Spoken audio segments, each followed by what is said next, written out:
ये वीडियो केवल प्रशंसकों द्वारा बनाया गया स्पष्टीकरण और टिप्पणी है। सभी अधिकार मूल लेखक, चित्रकार और प्रकाशक के हैं। उचित उपयोग। अध्याय 31। एक लंबे समय के बाद लिन रन ने आखिरकार अपनी आजादी हासिल की। लुओ याओ एक बच्चे की तरह चुपचाप बैठ गया जिसने कुछ गलत किया था। आह भाग गया, मुझे खेद है, मुझे खेद है। मेरा मतलब यह नहीं था। लुओ याओ के दिल में अपराध और दर्द से दर्द हुआ। दुश्मनों से निपटने के दौरान वो पूरी तरह से निर्दयी हो सकती है, लेकिन लिन के साथ वो केवल कोमलता दिखाना चाहती थी। फिर भी वह खुद को समझ नहीं सका। वह प्यार से प्यार करती थी, लेकिन कभी कभी वह मदद नहीं कर सका, लेकिन उन चीजों को करती है जो उसे चोट पहुंचाती है। हर बार जब वह उसकी वजह से निराशा की वृद्धि महसूस करती थी, तो वह उसे पकड़ने और दर्द को भड़काने के आग्रह का विरोध नहीं कर सकती थी। अगर उसने लिन को दंडित नहीं किया, तो वह गुप्त कमरे में वापस ले जाएगी। वह गुप्त कमरे में नहीं जाना चाहती थी क्योंकि लिन रन ने उसे खुद को चोट पहुंचाई नहीं दी थी। लेकिन वह भी लिन रन को चोट नहीं पहुंचा। उसके आंतरिक संघर्ष जितना अधिक तीव्र हो गया, उतना ही जुनूनी उसके कार्य बन गए। कभी कभी उसने ये भी सोचा कि क्या वह पागल हो रही है। लिन रन, क्या आपको याद है कि आपने मुझसे पहले क्या पूछा था? तो खेद मत कहो, कोई फर्क नहीं पड़ता कि आपने क्या किया है, मैं आपको दोष नहीं देता क्योंकि हम पति और पत्नी हैं। लुओ याओ ने अपना सिर हिला दिया। लेकिन मैं असहज महसूस करता हूँ। लुओ याओ ने असहज महसूस किया क्योंकि उसने गलती की थी। फिर भी जो अतुलनीय क्रोध महसूस करता था वह पहले गायब हो गया था। अब वह अधिक चिंतित थी कि लिन रन डरो और उससे दूर भाग जाएगा। वह उसे अच्छी तरह से इलाज करना चाहती थी, लेकिन वह भी डरती थी कि वह छोड़ देगा। ऐसी चीजें ऐसा करने के लिए उनके विचार और उनके विचार दोनों नहीं थे। यह अराजक, असुरक्षित भावना कुछ ऐसा नहीं था जो कोई भी समझ सकता था। उसका सिर वास्तव में दर्द था। लिन रन, असल में मैं आपकी भावनाओं को समझता हूँ। चिंता मत करो, मैं डर नहीं होगा और मैं भाग नहीं पाऊंगा। मैं बस तुम्हारे साथ हमेशा के लिए रहना चाहता हूँ, जीवन भर में अपने दिल के लिए एक सुरक्षित आश्रय बनाना। लुओ याओ ने अविश्वास में रान को देखा। उन्होंने जो भी शब्द कहा वह उसके भीतर गहराई से गूंजने लग रहा था। तो वह वास्तव में मुझे समझता है। लुओ याओ ने आत्मविश्वास से उस वस्तु को सौंप दिया जो वह पकड़ रही थी। यहाँ लिन रन, लुओ याओ, ये तुम्हारे लिए है। लिन की आंखें जलाई गई और वह तुरंत बैठ गया। चाहे मजबूर या इच्छुक हो, उसने वास्तव में इस जीवन और आखिरी में बहुत पीड़ा की थी। क्या ये कुछ अच्छी तरह से योग्य पेबैक के लिए एकदम सही अवसर नहीं था? लिन ने अपनी छोटी वस्तु को कसकर पकड़ लिया, अपना हाथ उठाकर। लुओ याओ ने सीधे उस पर देखा। उसकी आंखें अनलहिन रहीं, थोड़ी सी में अपनी नजर से परहेज न करे। जब तक आह भाग गया तब तक, जब तक वह उसे दोष नहीं दिया, तब तक वह उसे जितना चाहे उतना हिट या डांट सकता था। लिन का हाथ हवा में आ गया। लुओ याओ की आंखों में देखकर वह अंततः खुद को ऐसा करने के लिए नहीं ला सकता था। इस संबंध में लिन ने स्वीकार किया कि वह लुओ याओ के लिए कोई मैच नहीं था। लुओ याओ ने उसे उससे ज्यादा प्यार किया, कम से कम यही वह मानता था। लेकिन लुओ याओ अभी भी खुद को कार्य करने के लिए ला सकता था, और वह जगह थी जहां यह महिला उसे पार कर गई थी। किसी को प्यार करना और उन्हें मारना पारस्परिक रूप से अनन्य नहीं होना चाहिए। इसे भूल जाओ। एक अच्छा आदमी एक महिला के साथ नहीं लड़ता।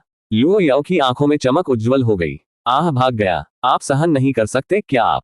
लिन ने इसे खुले तौर पर स्वीकार कर लिया।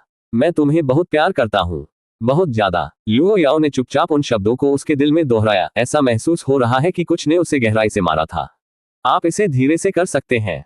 धीरे धीरे। मैं इसे सहन नहीं कर सकता। लुओ याओ की टकटकी हंसी हुई। उस मामले में चलो अब सजा बदले। लिन रन, क्या सजा? लुओ याओ ने लिन के शीर्ष पर स्वतंत्र रूप से बहना शुरू कर दिया, जैसे कि एक ट्रांस में नृत्य किया गया। लिन रन ने कई बार फ्लिप करने के लिए प्रयास किया, लेकिन असफल रहा। यह छोटी लड़की इतनी मजबूत कैसे हो सकती है? यहाँ वह 185 सेमी पर खड़े एक बड़े आदमी थे, जो पूरी तरह से एक महिला द्वारा लगभग 170 सेमी लंबा हो गया था।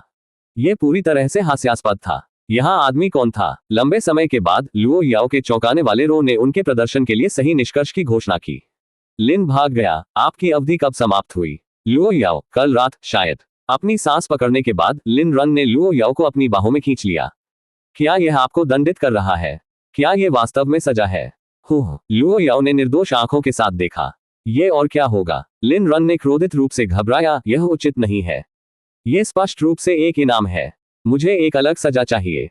लुओ याओ ने इसके बारे में सोचा और महसूस किया कि यह वास्तव में सजा के रूप में गिना नहीं गया था। ठीक है, फिर आप तय करते हैं। लिन ने एक भान उठाई।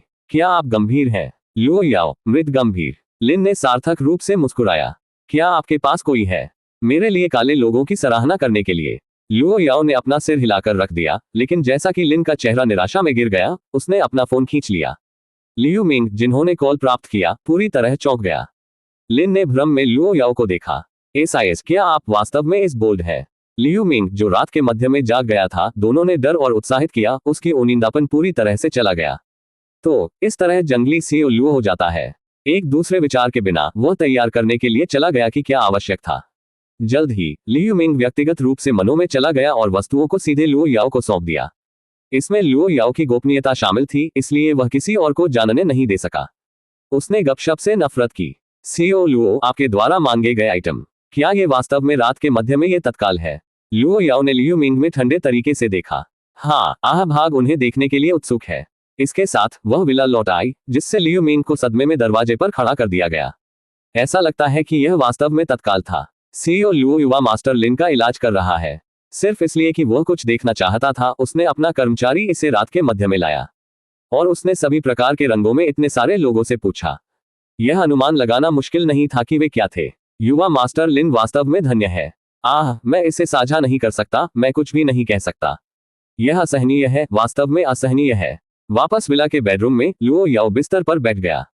क्या आप उन्हें पसंद करते हैं? वे सुंदर हैं। मैं उन्हें प्यार करता हूँ। लिन रन ने अंदर की ओर चिल्लाया। कोई आश्चर्य नहीं कि बहुत से लोग इसके साथ भ्रमित हैं। ये सिर्फ सुंदरता के बारे में नहीं है, ये रोमांच के बारे में भी है।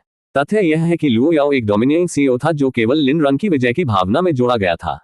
जल्द ही कमरा अव्यवस्था में था। याओ याओ, मुझे चार्ज करने दो। लुओ याओ आज्ञाकारी रूप से सिर हिलाया। मेरे पति जो भी कहते हैं। अध्याय 32। कुछ शब्द लिन रैन के दिल की धड़कन को उत्तेजित करते हैं और उसने महसूस किया कि भले ही वह आज रात मर जाए, यह इसके लायक होगा। खत्म होने के बाद लुओ याओ अभी भी नींद नहीं आ रही थी। लिन से चिपकने और एक ऑर्किड की तरह धीरे धीरे सांस लेती थी। क्या आपको ये पसंद है? आह भाग गया। लिन रैन ने लुओ याओ के होठों पर एक उंगली रखी। शाह महिला, मैं तुम्हें चेतावनी देता हूँ, मुझे छेड़छाड़ मत करो। जब मैं हाई स्कूल स्नातक किया है तब तक यह एक लंबा समय रहा है और मैं पूरी तरह से लीसाओ भूल गया हूँ। अब मैं भयानक रूप से शरारती हूँ। लुओ याओ, तो लिन रैन, मैं भाषणहीन हूँ। वासना एक चाकू है जो किसी के सिर पर लटकती है और अनार्स कट के नीचे बचने के लिए असंभव है। ब्लेड के प्रत्येक स्ट्रोक कमर में गहरी कटौती करता है। सुबह की शुरुआत में खिड़की खोलना मनोदशा रमणीय था। डाइनिंग टेबल पर लिन ने लुओ याओ के बगल में बैठे और फुसफुसाए, हनी, मुझे अभी भी लगता है कि हमें कुछ संयम का प्रयोग करना चाहिए। आखिरकार मैं केवल मानव हूँ। लुओ याओ, तो मैं लियू मिंग को उन चीजों को फेंक देता हूँ जो उसने तैयार की थी। विला के बाहर लियू मिंग, जो लुओ याओ की प्रतीक्षा कर रहे थे, उसकी आंखों के साथ आराम कर रहे थे।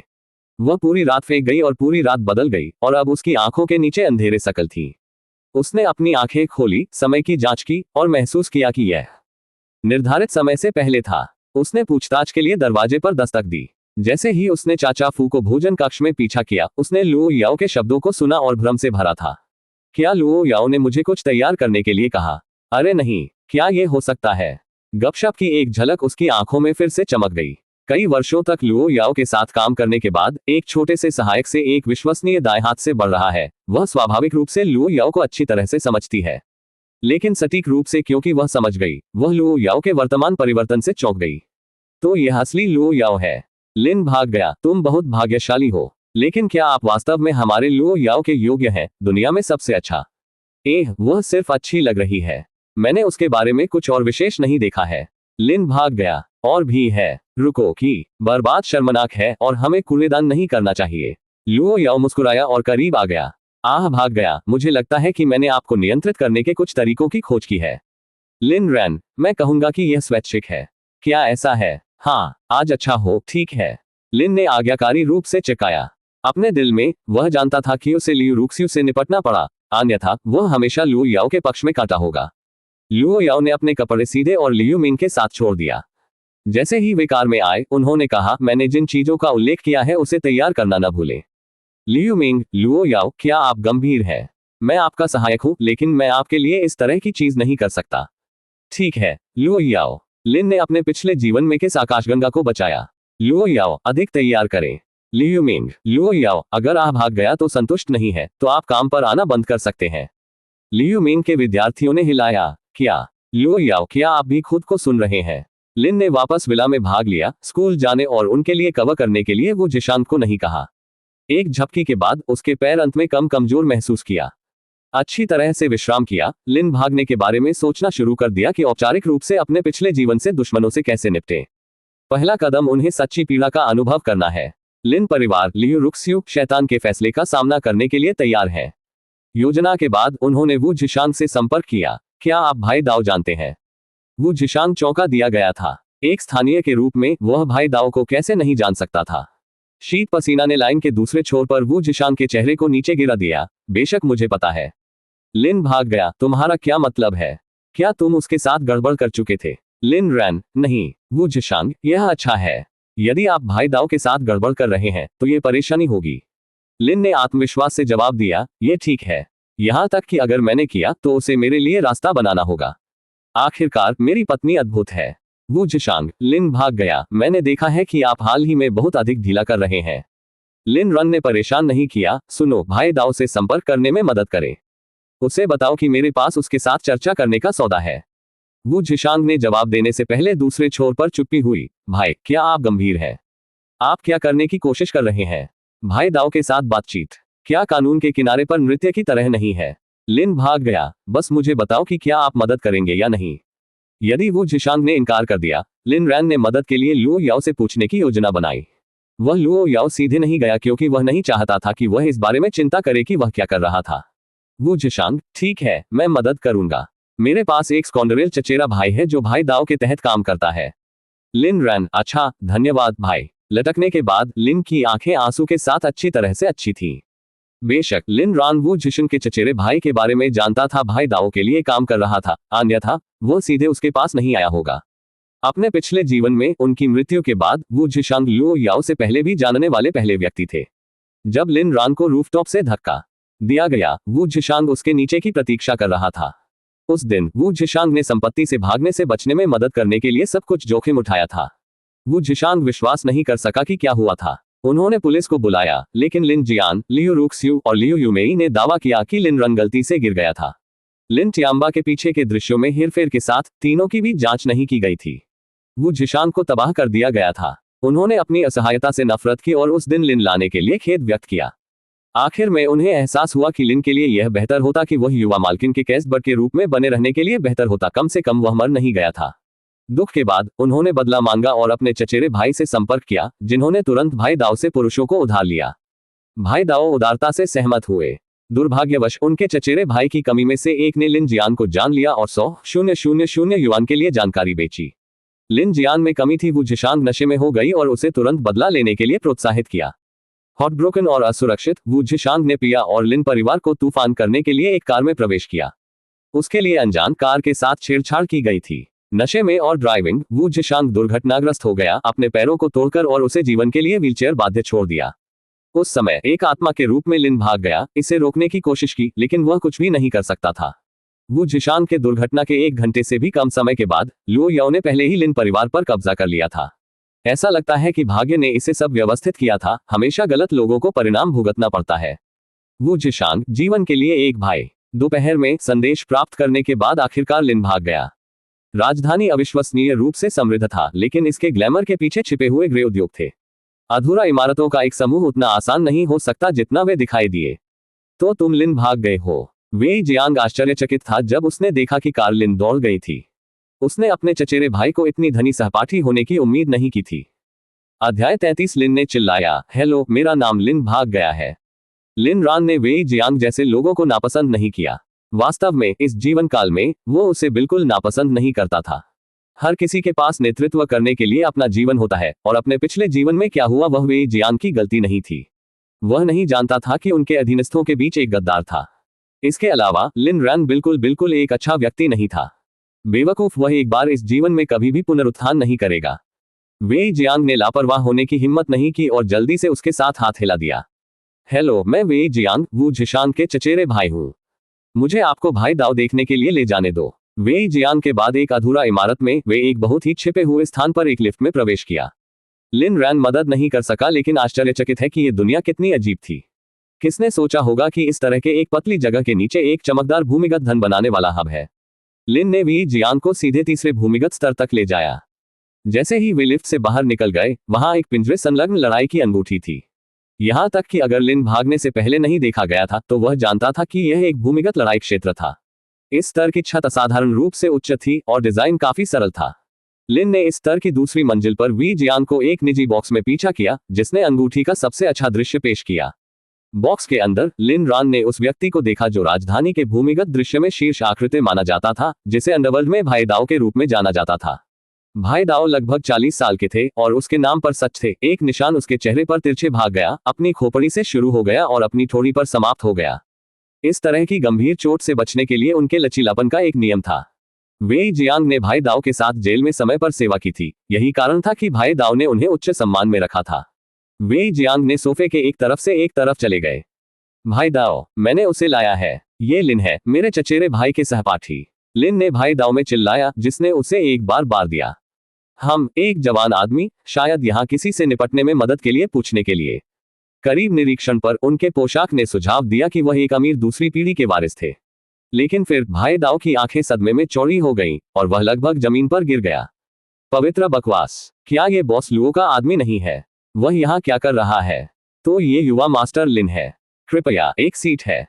लिन दाओ के विनम्र आचरण से आश्चर्यचकित था, खुद को सोच रहा था कि राजधानी के अंडरवर्ल्ड का शीर्ष आंकड़ा आश्चर्यजनक रूप से विनम्र था। भाई दाओ से बैठकर लिन रान ने देखा, क्योंकि भाई दाओ ने व्यक्तिगत रूप से उसके प्रति दीर्घजीवी चाय के ताजा ब्रूड कप को धक्का दिया। इस दृश्य ने आसपास के एंडरलाइन को अविश्वास में अपनी आंखों को चौड़ा कर दिया।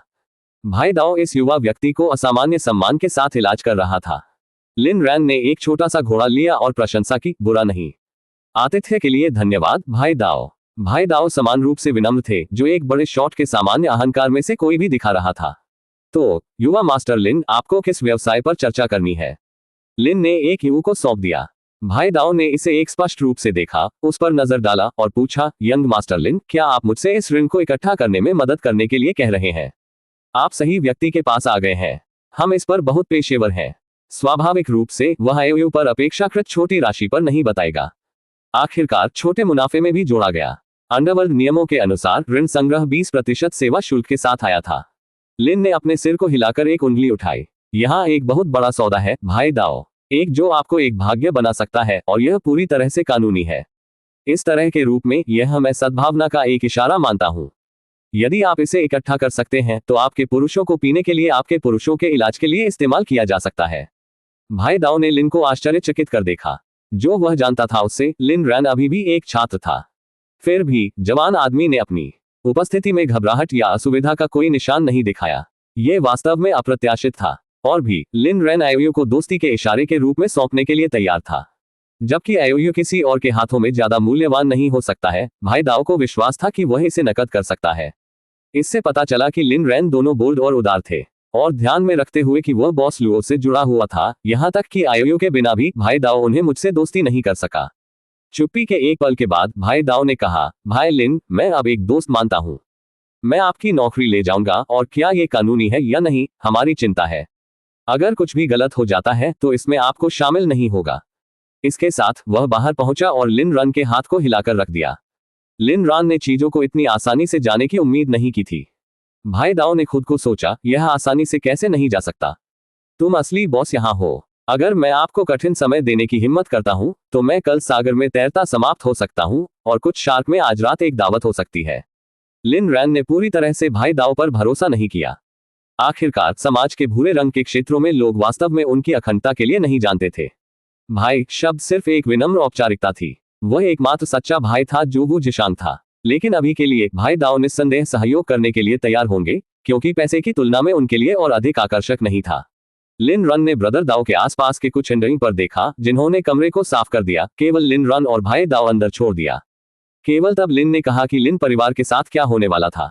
यह सुनकर भाई दाओ की आंखें जलाई गईं। खैर ठीक है, ठीक है। यह बिल्कुल अवैध नहीं था, और यह उसे एक भाग्य बना सकता था। लेकिन लिन परिवार का युवा मास्टर लिन हिस्सा नहीं था। वह उनके प्रति इतना निर्दयी क्यों था? खैर, वह उसके लिए विचार करने के लिए नहीं था, न ही उसने इसके बारे में बहुत गहराई से सोचने की हिम्मत की थी।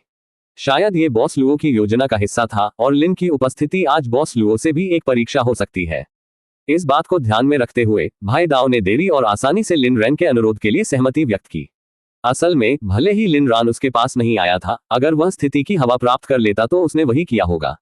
लेकिन चूंकि यह लिन चला गया था जिसने इसे व्यवस्थित किया था, भाई दाओ ने उसके प्रति कृतज्ञता की भावना महसूस की। उन्होंने लिन को ऊपर की ओर देखने के लिए भी आमंत्रित किया। लिन रैन ने मना नहीं किया। वह इस जगह के बारे में उत्सुक था। पूरे भूमिगत मनोरंजन परिसर लगभग खाली था क्योंकि यह अभी भी दिन था। जब वे दूसरी मंजिल पर पहुंचे तो लिन रैन तुरंत उसके सामने दृष्टि से मारा गया। यह भोग की एक विशाल मान था, कैसीनो की तरह केवल फिल्मों में देखा गया था, लेकिन यहाँ यह असली और जिंदा था। हालांकि चूंकि यह अभी भी दिन का समय था, केवल 1 दर्जन या तो लोग एक जुआ टेबल के चारों ओर इकट्ठे हुए थे।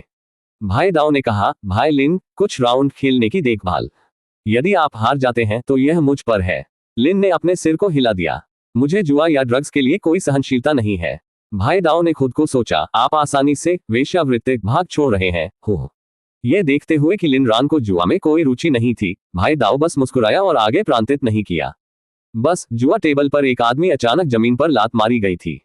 अरे, मैंने तुमसे कहा था कि मैं उस सामान को छूता नहीं हूं, और आप पूछते रहते हैं। क्या आप परेशानी की तलाश में हैं? इन शब्दों में पूरे कैसीनो चुप हो गए और भाई दाओ का चेहरा अंधेरा हो गया। हर कोई जानता था कि भाई दाओ की प्रतिष्ठान ने जुआ और अन्य वाइसेस की पेशकश की, जबकि दवाएं सख्ती से ऑफ सीमा थी। कोई भी नहीं जानता कि भाई दाओ की तरह एक गैंगस्टर दवाओं के खिलाफ ऐसा क्यों था, लेकिन वह नियम था। भाई दाओ ने वेई जियांग में देखा और ठंडा कहा, अगर मैं गलत नहीं हूं तो ये तुम्हारा एक है ना? वेई जियांग ने अपने माथे से पसीना पड़े और जवाब दिया, हाँ भाई दाओ। उसका नाम झांग दहाई है। मैं सुनिश्चित कर दूंगा कि आपको एक संतोषजनक समाधान मिलता है। इसके साथ वह चला गया, कॉलर द्वारा झांग दहाई को पकड़ लिया और उसे ऊपर उठाया, उसके हाथ से दवाओं को छीन लिया। अरे, ये क्या आपके पास मौत की इच्छा है? इस बकवास को यहाँ बेचना। अध्याय 34। लिन ने अपनी आंखों को संकुचित कर दिया। अगर वह गलत नहीं था तो यह आदमी अपने पिछले जीवन से गद्दार था, जिसने लिन जियांग को जानकारी बेच दी थी। झांग दहाई को पता था कि वेई जियांग कितने भयानक हो सकते हैं। हालांकि वेई जियांग आमतौर पर आसान लग रहा था, जब वह वास्तव में गुस्से में था वह निर्दयी हो सकता है। झांग दहाई को यह भी पता था कि वेई जियांग की कमजोरी वफादारी और धार्मिकता की भावना थी, इसलिए वह जल्दी से रोना और अनुरोध किया।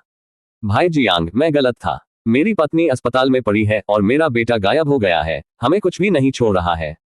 मेरे पास जोखिम लेने और अपने मेडिकल बिलों के लिए भुगतान करने के लिए कुछ त्वरित धन बनाने के लिए कोई विकल्प नहीं था। मेरी बेटी ने अभी विश्वविद्यालय शुरू किया और मैंने अभी भी अपनी ट्यूशन को एक साथ छीन नहीं लिया है। कृपया मुझे इस बार छोड़ दें। मुझे पता है कि आपके स्थान पर इस सामान को बेचना नियमों के खिलाफ है, लेकिन मैं बेताब था। वो वेई जियांग क्षणिक रूप से डर गया था। उन्हें स्वीकार करना पड़ा, झांग दहाई की कहानी दृढ़ थी, लेकिन भाई दाओ एक अनुभवी आदमी के माध्यम से सही देखा। जियांग, नियम है। मैं खुद को दोहराना नहीं चाहता। किसी को इस तरह रखने से आप केवल आपको परेशानी लाएंगे। वेई जियांग ने अपने होठों को शुद्ध किया, अगर उसे उदारता के लिए अनुरोध करना चाहिए। लिन रान ने दृश्य को देखा और महसूस किया कि वेई जियांग को इस जीवन के लिए कट नहीं किया जा सकता है। भाई दाओ गलत नहीं था। जैसा कि यह निकला, झांग दहाई वास्तव में अंत में एक गद्दार बन गया। लिन ने अपने पिछले जीवन में वू जिशान के भाग्य के बारे में सोचा और उसके अंदर अच्छी तरह से गुस्से में अचानक बढ़ोतरी के बारे में सोचा, हालांकि उसने इसे मजबूर कर दिया। लिन रन ने चारों ओर देखा, एक लकड़ी की छड़ी उठाई और चुपचाप इसे भाई दाओ को सौंप दिया। भाई दाओ क्षणिक रूप से आश्चर्यचकित था, लेकिन फिर मुस्कुराया और इसे लिया। वह चला गया और छड़ी को वेई जियांग सौंप दिया। जियांग, ये करो। वेई जियांग ने अपनी आंखें बंद कर दी, फिर उन्हें फिर से खोला, उसकी नजर में एक भयंकर चमक। उसने छड़ी को पकड़ लिया और झांग दहाई के पैरों में चिल्लाया, चिल्लाते हुए, मैंने आपको इस बकवास को बेचने के लिए क्यों कहा है? आपको लगता है कि मेरे शब्द सिर्फ आपके कानों में हवा है? हो। झांग दहाई की चीखें पूरे जुआ मांद में गूंजती हैं, लेकिन किसी ने भी सहानुभूति नहीं दिखाई। झांग दहाई एक ऐसा व्यक्ति था जिसने सभी प्रकार के वाइसेस, गैम्बलिंग, पीने, महिलाकरण और यहां तक कि दवाओं में शामिल थे। भाई दाओ के क्षेत्र में दवाओं को बेचने की इंटेंसिटी थी। अगर वह मौत से पीटा गया तो वह उतना कम नहीं होगा जितना वह योग्य था। वेई जियांग ने झांग दहाई के दोनों पैरों को तोड़ दिया और आदमी दर्द से बाहर निकला। वेई जियांग ने अपना हाथ लहराया, किसी के लिए उसे बाहर ले जाने के लिए संकेत दिया। भाई दाओ ने लिन रैन के कंधे को पहनाए। क्षमा करें, आपको यह देखना पड़ा, भाई। लिन ने खुद को सोचा कि यह कर्म था। इस जीवन में यह झांग दहाई था जो टूटे हुए पैरों के साथ समाप्त हुआ था। लेकिन क्यों इस सटीक पल में भाई दाओ ने झांग दहाई को पकड़ा था? क्या यह लिन की उपस्थिति का एक लहर प्रभाव था? अपने पिछले जीवन में लिन रन इस समय यहां नहीं थे और झांग दहाई के पैर बरकरार रहे थे। पहली बार लिन भागने के लिए भाग्य के अजीब कामकाज पर विचार करना शुरू कर दिया। उसने अपना सिर हिला दिया। उसने आपके नियम तोड़ दिए। वह वही मिला जो वह योग्य था। भाई दाओ ने लिन को आश्चर्यचकित कर देखा। एक बार फिर वह आश्वस्त था कि लिन भागना कोई साधारण आदमी नहीं था। कोई आश्चर्य नहीं कि बॉस लुओ ने उसे पसंद किया था। भाई दाओ अनुमोदन में चिल्लाया, फिर जुआ मांद में मेहमानों को संबोधित किया। महिलाओं और सज्जनों, गड़बड़ी के लिए मेरी माफी। आप में से प्रत्येक को अपने नसों को निपटाने के लिए 10 चिप्स प्राप्त होंगे। लेकिन मुझे याद दिलाना चाहिए कि मेरी स्थापना में दवाओं की अनुमति नहीं है। अगर कोई पकड़ा गया है तो उन्हें कोई दया नहीं दिखाई देगी। जुआरी ने झांक दहाई के भाग्य की परवाह नहीं की। वे मुफ्त चिप्स को स्वीकार करने और भाई डियो के साथ उत्सुकता से सहमत होने के लिए बहुत खुश थे।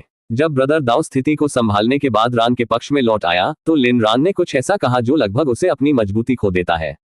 लिन रैन, पहली मंजिल पर क्या है? क्या हम एक नजर डालेंगे? भाई दाओ ने महसूस किया कि एक चिल अपनी रीढ़ की हड्डी के नीचे चला गया। उसने अपना सिर हिला दिया। पहली मंजिल अभी तक व्यवसाय के लिए खुला नहीं है। मैं तुम्हें एक और समय ले जाऊंगा। उन्होंने लिन को पहली मंजिल में ले जाने की हिम्मत नहीं की। अगर लिन ने वहां गलती की तो ये भी उसके लिए अंत होगा। लिन रान पूरी तरह उत्सुक था। चूंकि भाई दाओ उसे ले जाना नहीं चाहता था, इसलिए उसने इस मामले को धक्का नहीं दिया और छोड़ने का फैसला किया। भाई दाओ के उत्साही निमंत्रण के बावजूद उस शाम को रात के खाने के साथ लिन ने एक बहाना और छोड़ दिया। भूमिगत मनोरंजन शहर छोड़ने के बाद लिन रैन वापस संपत्ति में चला गया। वह लुओ याओ से पहले घर जाना चाहता था ताकि वह जल्द ही लौट आएगी। वैसे उसने जू काय कहा और उसे ऑपरेशन शुरू करने के लिए कहा। जब वह संपत्ति पर पहुंचे और धीरे धीरे दरवाजा खोला तो उसने सोफे पर ठंडे बैठे लुओ याओ को पाया। आप आज जल्दी वापस आ गए हैं। लिन रैन के सवाल का जवाब देने के बजाय लुओ याओ ने ठंडे तरीके से पूछा, आज आपने क्या किया? लिन रैन को क्षणिक रूप से अचंभित किया गया था। आश्चर्य की बात यह है कि जवाब कैसे दिया जाए। वह लुओ याओ की चिंता नहीं करना चाहता था, लेकिन वह उससे झूठ नहीं बोलना चाहता था। मैं कुछ व्यवसाय की देखभाल करने गया था। लुओ याओ ने उसकी आंखों को संकुचित कर दिया। वह पहले से ही जानती थी कि लिन रान ने उस दोपहर क्या किया था और उसके अगले कदम का अच्छा विचार था। भाई दाओ ने सिर्फ लुओ याओ को दिन की घटनाओं की सूचना दी थी और उसने उसे ठंडा कर दिया था। लिन को फिर से ऐसे स्थानों पर नहीं ले गया। भाई दाओ अंदरूनी रूप से निराश थे। लिन रन अपने दम पर उसके पास आए थे, लेकिन वह क्या कर सकता था? उन्होंने बहस की हिम्मत नहीं की और केवल नम्रता से सहमति दे सकती थी। लुओ याओ, मुझे सच बताओ। लिन रैन, ठीक है, मैं लियू रुक्स्यू और लिन परिवार से निपटने की योजना बना रहा हूँ। आज मैं क्या कर रहा था? लुओ याओ, क्या आप वास्तव में अब तक जाने के लिए तैयार हैं? लिन रैन, डार्लिंग, मैं इच्छुक से अधिक हूँ। मैं चाहता हूँ कि वे एक उचित दफन के बिना पीड़ित हो जाएं और मर जाएं। लुओ याओ की आंखें गहरी थी क्योंकि वह आखिरकार बोलने से पहले लंबे समय तक भाग गई थी। अगर आपको मदद की जरूरत है तो आपको मुझे बताना होगा। लिन ने चिल्लाया। अभी के लिए वह लुओ याओ की मदद नहीं चाहता था। उन्होंने व्यक्तिगत रूप से अपना बदला लेना पसंद किया। अगर मैं कुछ ऐसा चलाता हूं तो मैं संभाल नहीं सकता। मैं निश्चित रूप से गड़बड़ करने के लिए आपके पास आऊंगा। आखिरकार आप वह हैं जो मेरी देखभाल करने के लिए तैयार है। यदि आप मेरी देखभाल करने जा रहे हैं तो आपको मेरी गड़बड़ी भी साफ करनी होगी। हम चाचा फू हल्के से खांसी। यंग मास्टर लिन, क्या आप महसूस करते हैं कि आप क्या कह रहे हैं? लुओ याओ ने अपने कठोर आचरण को आराम दिया और लिन रन पर चला गया। यह अच्छा है कि आप इस तरह से सोचते हैं। मेरे संसाधनों के साथ मैं आपको दुनिया में सबसे कुख्यात प्लेबॉय में बदल सकता हूं। अंकल फू ने खुद को सोचा, मिस, क्या आप वास्तव में ये प्यार करते हैं? आरामदायक रात्रिभोज के दौरान लुओ याओ ने लिन में चमकते हुए दौड़ते हुए उसे खिलाया। लिन ने भाग लिया। उस समय को याद करते हुए लुओ याओ ने उसे शराब का एक सिप खिलाया था, फिर भी डर की एक सुगंधित भावना महसूस हुई। शुक्र है भोजन सुचारू रूप से चला गया और लिन भागने के साथ भी अपना भोजन का आनंद लिया। रात के खाने के बाद लुओ याओ लिन के पीछे चले गए और एक मोहक इनकेंट्रेस की तरह दोनों तरफ से अपनी गर्दन के चारों ओर अपनी बाहों को लपेट लिया।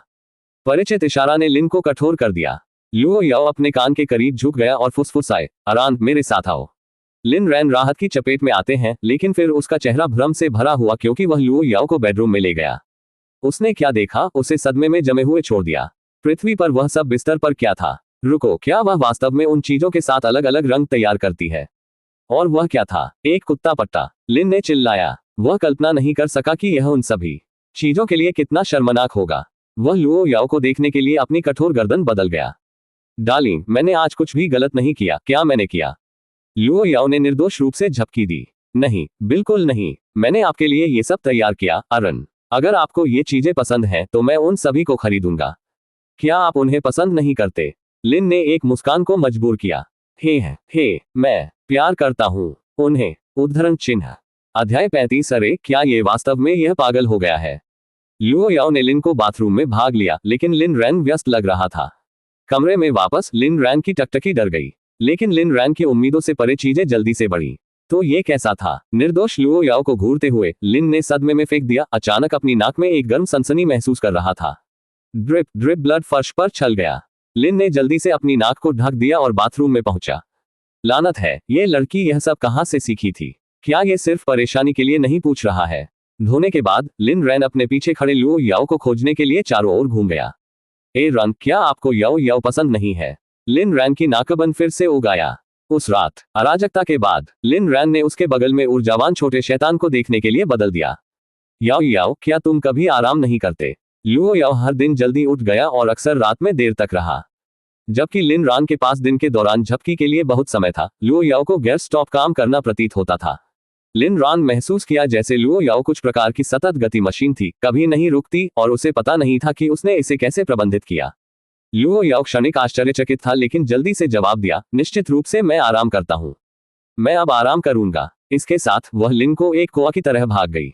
अगले दिन अनजाने में लिन ने फिर से स्कूल को छोड़ दिया और वो जिशांग फ्यूमिंग था। किस लिन को पता नहीं था कि कोई उसे खोजने की कोशिश कर रहा था।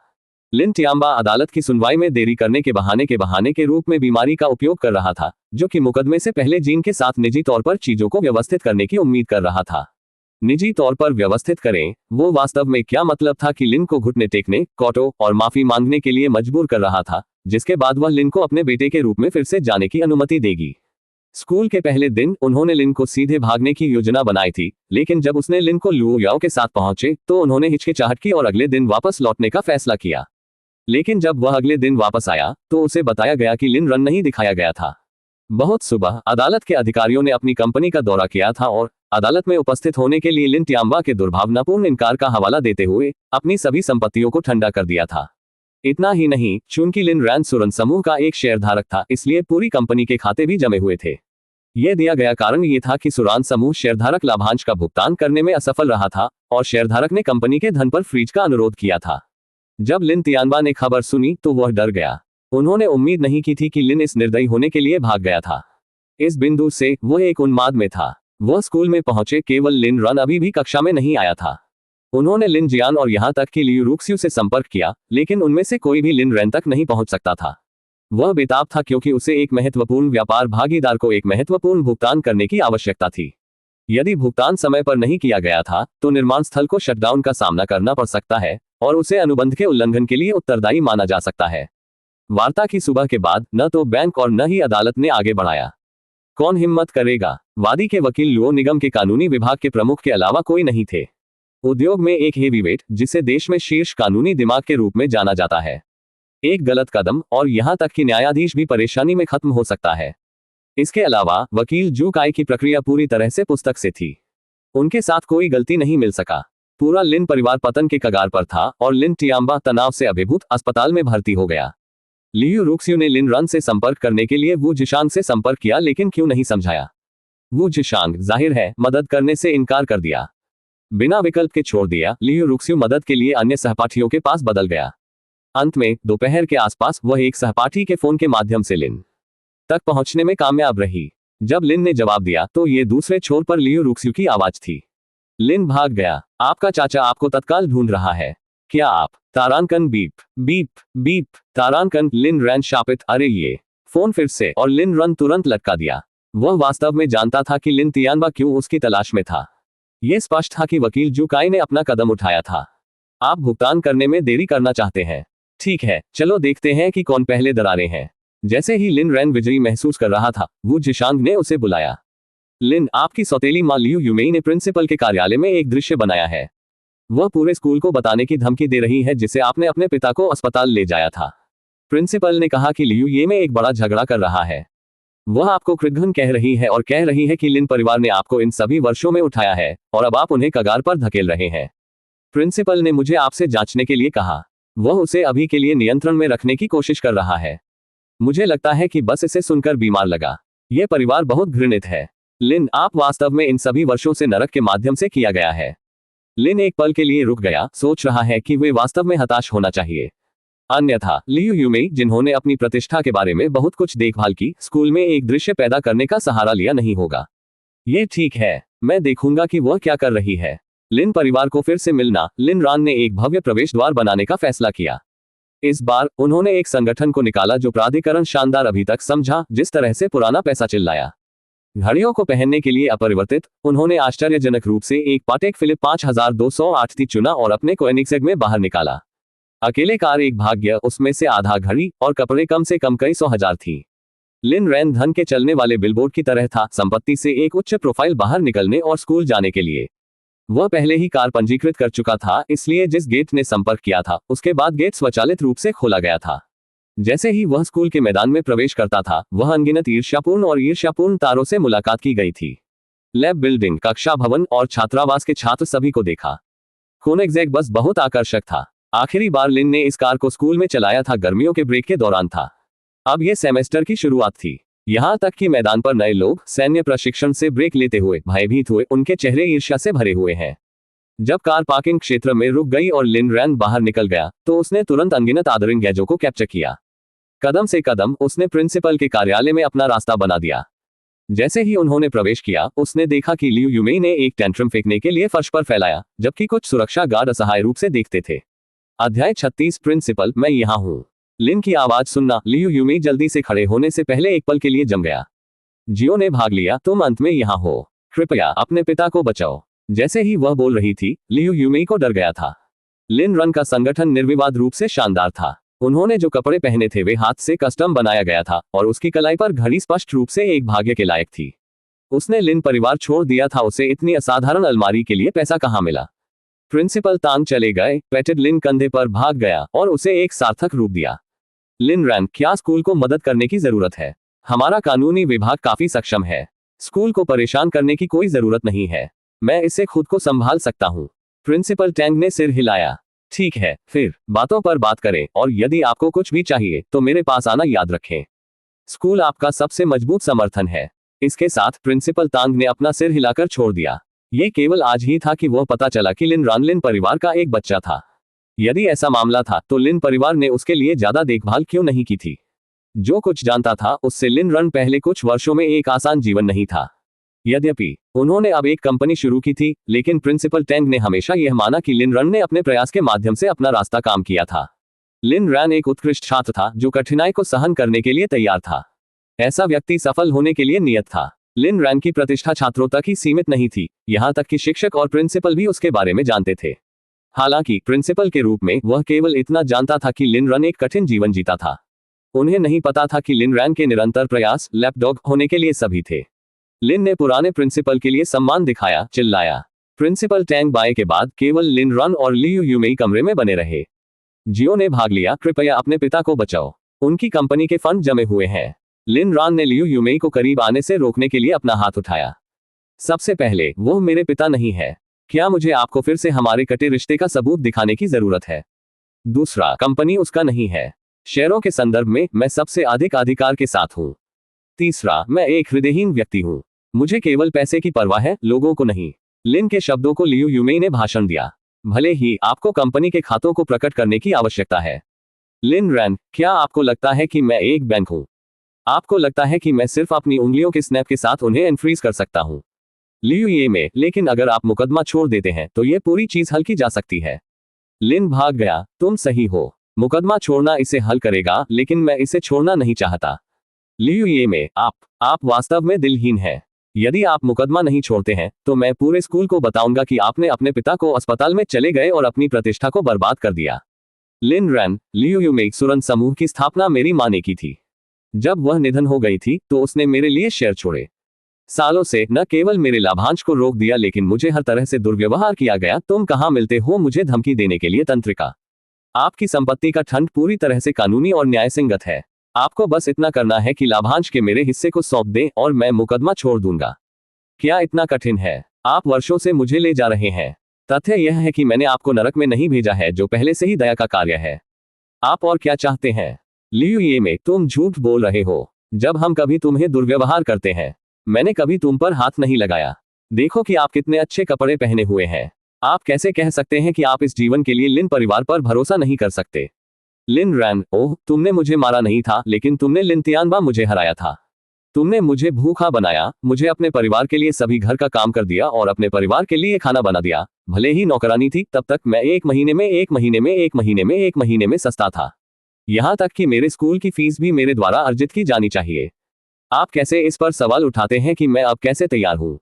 मेरे पास जो पैसा खर्च करता है वह अब आपके लिन परिवार से कोई लेना देना नहीं है। या आप इन तथ्यों को स्वीकार नहीं करना चाहते हैं? लियू ये में, हम सिर्फ तुम्हें परेशान करने की कोशिश कर रहे थे।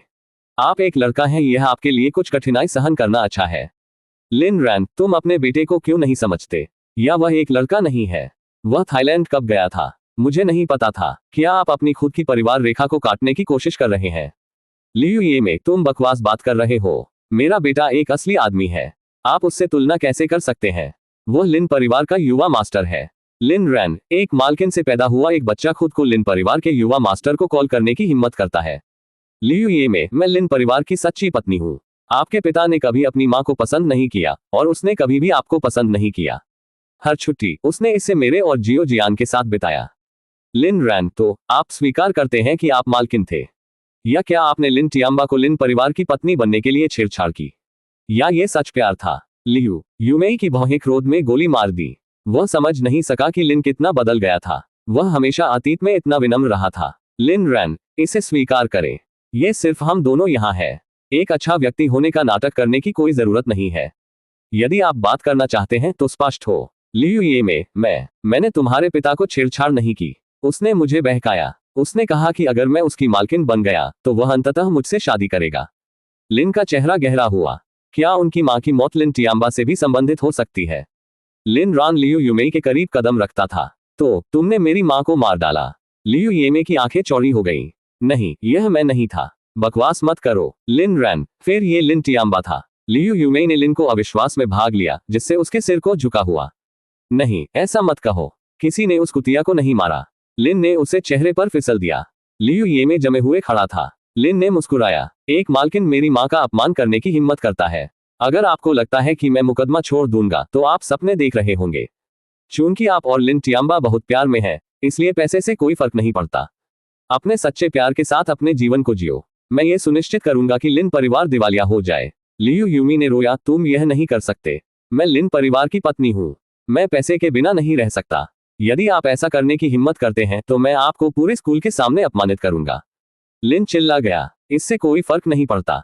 मैंने पहले से ही लिन टियाम्बा के साथ संबंधों को तोड़ दिया है। एक वकील द्वारा देखी गई एक हस्ताक्षरित दस्तावेज है। तो कोई फर्क नहीं पड़ता कि आप क्या कहते हैं, मैं मुकदमा नहीं छोड़ूंगा। लियू ये में, क्या आप डर नहीं है? मैं कहूंगा। लिन रैन ने अपना फोन लिया और रिकॉर्डिंग खेला। #, आपके पिता ने मुझे बहकाया। आप ऐसा नहीं कर सकते। मैं लिन परिवार की पत्नी हूँ। मैं पैसे के बिना नहीं रह सकता। लियू यूमी, आप। लिन रन ऑफ ऑफिस से बाहर चला गया। जो कुछ भी आप चाहते हैं उसे कहो। मुझे ये रिकॉर्डिंग सार्वजनिक करने में कोई फर्क नहीं पड़ता। लियू ये में फर्श पर गिर गया। उसने उम्मीद नहीं की थी कि लिन इतना चालाक बन गया। यदि लिन ने रिकॉर्डिंग जारी की, न केवल सभी को पता चलेगा कि वह एक मालकिन थी और वह लिन जियान एक चाइल्ड से एक चाइल्ड था, लेकिन लिन टियाम्बा भी उसे गलत समझेगा। अगर लिन टियाम्बा को गुस्सा आया और गहराई से खोदा, लियू यूमेई ने विचार पर जोर दिया। चैप्टर 37 लिन रैन ऑफिस से बाहर चला गया और कैंपस को सीधे छोड़ दिया, लियू रूक्स्यू में चलने के किसी भी मौके से बचने के लिए। लंबे समय बाद जू काय को बुलाया। श्री लिन टियाम्बा लाभांश को सौंपने पर सहमत हुए हैं। उनकी हालत यह है कि हम मुकदमा छोड़ देते हैं और फिर वह भुगतान करेंगे। लिन रन ने जवाब दिया, हम मुकदमा नहीं छोड़ेंगे। केवल जब पैसा हमारे हाथों में है तो हम इसे मानेंगे। लिन रन पूरी तरह से जानता था कि लिन टियाम्बा तब तक पैसे के साथ आने में सक्षम नहीं होगा जब तक कि उनके धन प्रकट नहीं हुए थे। वह उसे पसीना बनाना चाहता था। अगर लिन टियाम्बा की योजना थी तो उसके लिए अच्छा था। अगर नहीं, कठिन भाग्य। आखिरकार उनके बचने के मार्ग पहले ही सील कर दिए गए थे। सुरन समूह में लिन टियाम्बा अपने बीमार शरीर को खींचकर शेयरधारकों के क्रोध का सामना करने के लिए लौट आया, जो सभी अपने कार्यों की निंदा कर रहे थे। अब तक शेयरधारकों ने सीखा था कि कंपनी के धन को क्यों जमे हुए थे। उन्होंने कभी भी इस बिंदु पर चीजों को बढ़ाने के लिए लिन परिवार के पिता और पुत्र की उम्मीद नहीं की। शेयरधारकों के रूप में उन्हें परिवार नाटक की परवाह नहीं थी या जो सही या गलत था। उन्होंने जो भी देखभाल की वह लाभ और शक्ति थी। अब लिन टियाम्बा की गलतियों ने इस तरह के महत्वपूर्ण नुकसान का कारण बना दिया था, शेयरधारक अभी भी नहीं बैठ सकते थे। उन्होंने एक संयुक्त बैठक आयोजित की जो लिन टियाम्बा को अध्यक्ष के रूप में अपनी स्थिति से हटाने का इरादा रखता था, लेकिन आखिरकार असफल रहा। इसके चारों ओर कोई रास्ता नहीं था। लिन टियाम्बा ने बहुत बड़ा हिस्सा आयोजित किया था और उसके पास अभी भी कुछ समर्थक थे, जिससे विवाद में समाप्त हो गया। अंत में वे केवल एक अल्टीमेटम जारी कर सकते थे। लिन टियाम्बा के पास इस मुद्दे को हल करने के लिए एक दिन था, या वे उनके साथ युद्ध में जाएंगे, भले ही इसका मतलब उनके शेयरों का त्याग करें। लिन टियाम्बा अकेले सम्मेलन कक्ष में बैठे, उनकी अभिव्यक्ति अंधेरा, एक सिगरेट, एक दूसरे के बाद धूम्रपान। वहां कोई विकल्प नहीं था। उसे लिन के लिए पैसे को एक साथ स्क्रैप करने का एक तरीका ढूंढना पड़ा, अन्यथा कंपनी बहुत अधिक जीवित नहीं रहती। ये बहुत अच्छी तरह से स्पार्क हो सकता है जो एक पूर्ण संकट को जलाता है। एक तारांकन डिंग तारांकन के साथ लिन तियानबा ने कमजोर रूप से अपने फोन को उठाया।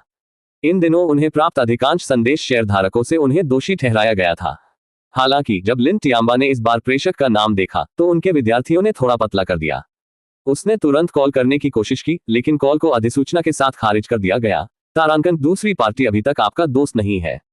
तारांकन, लिन तियानबा इतना गुस्से में था कि उसने लगभग अपना फोन फेंक दिया। एक पल के बाद उसने उस फाइल को खोला जो उसे भेजा गया था और रिकॉर्डिंग की बात सुनी। उद्धरण चिन्ह ... यह तुम्हारा पिता था जिसने मुझे बहकाया। आप ऐसा नहीं कर सकते। मैं श्रीमती लिन हूं। मुझे पैसे के बिना नहीं छोड़ा जा सकता। लिन तियानबा का चेहरा तूफान बादलों के रूप में अंधेरे हो गया और उसे अपने संयोजन को वापस पाने में काफी समय लगा। कुछ विचारों के बाद उन्होंने लियू यूमेई और लिन जियान से संपर्क किया और उन्होंने एक पारिवारिक बैठक आयोजित की। वह विद्रोही पुत्र मुझे अपमानित करने के लिए दृढ़ है। कोई और तरीका नहीं है, हमें पैसे के साथ आना होगा। लियू ये में तुरंत अनिच्छुक लग रहा था। कैसे? हमारे परिवार में अतिरिक्त 300 मिलियन नहीं है। लिन तियानबा ने अपने माथे को रगड़ दिया। फिर हम आपके संपत्ति, घरों, कारों और उन सभी गहने के टुकड़े बेचेंगे। सब कुछ एक बार में बेच दें। एक बार ये तूफान गुजरने के बाद हम जो खो चुके हैं उसे वापस खरीद लेंगे। हालांकि लियू यूमेई 1000 बार अनिच्छुक था, लेकिन इसका कोई उपयोग नहीं था। वह जानती थी कि स्थिति कितनी गंभीर थी। उसकी अनिच्छा देखकर लिन तियानबा ने धीरे धीरे बात की। क्या तुमने देखा कि विद्रोही बेटा लिन आज भाग गया? लियू ये में जम गया, फिर कुछ के बारे में सोचा और थोड़ा सा बात करने लगे। पति, मैं सिर्फ आपकी और कंपनी की मदद करना चाहता था। लिन तियानबा चकित। आपने काफी मदद की, अगली बार मत करो। लियू ये में अधिक कह सकता था। लिन तियानबा जारी रहा। उसने मुझे आपकी बातचीत की रिकॉर्डिंग भेजी। लियू यूमेई ने अपने शरीर के माध्यम से एक ठंडा भाग महसूस किया, लेकिन जल्दी से उसे मजबूती प्राप्त की। पति, ये वह नहीं है जो आप सोचते हैं। मैं सिर्फ गुस्से में था और उन चीजों को कहा जिनका मैं मतलब नहीं था। मैं तुमसे प्यार करता हूँ। लिन तियानबा ने सिर हिलाया। मुझे पता है। मैं नाराज नहीं हूँ क्योंकि मैं भी तुमसे प्यार करता हूँ। हम एक प्रेमपूर्ण परिवार हैं। लियू यूमेई ने स्थानांतरित देखा। लिन तियानबा के हाथ को एक हाथ और लिन जियान दूसरे के साथ पकड़े हुए। ये सही है, हम एक परिवार, एक प्रेमपूर्ण परिवार हैं। लिन जियान ने अपने पिता को देखा और फिर अपनी मां में आज्ञाकारिता की ओर हिला रही थी। हाँ, हम एक प्रेमपूर्ण परिवार हैं। लिन तियानबा ने गहरी सांस ली। उन्होंने स्वीकार किया कि जब वह पहली बार रिकॉर्डिंग सुना, लेकिन प्रतिबिंब पर यह इतना बड़ा सौदा नहीं था। अगर लियू यूमेई ने उससे प्यार नहीं किया तो वह अपने बच्चे को क्यों पैदा करे और 13 साल तक उनकी मालकिन रही? क्या यह वास्तव में सिर्फ अपने पैसे के लिए हो सकता है? यह समझ में नहीं आया। लिन तियानबा ने अपने क्षणिक संदेह के लिए दुख और अपराध का एक पांग महसूस किया। इसलिए उन्होंने अपनी पत्नी को क्षमा करने के लिए लियू यूमेई को क्षमा करना चुना।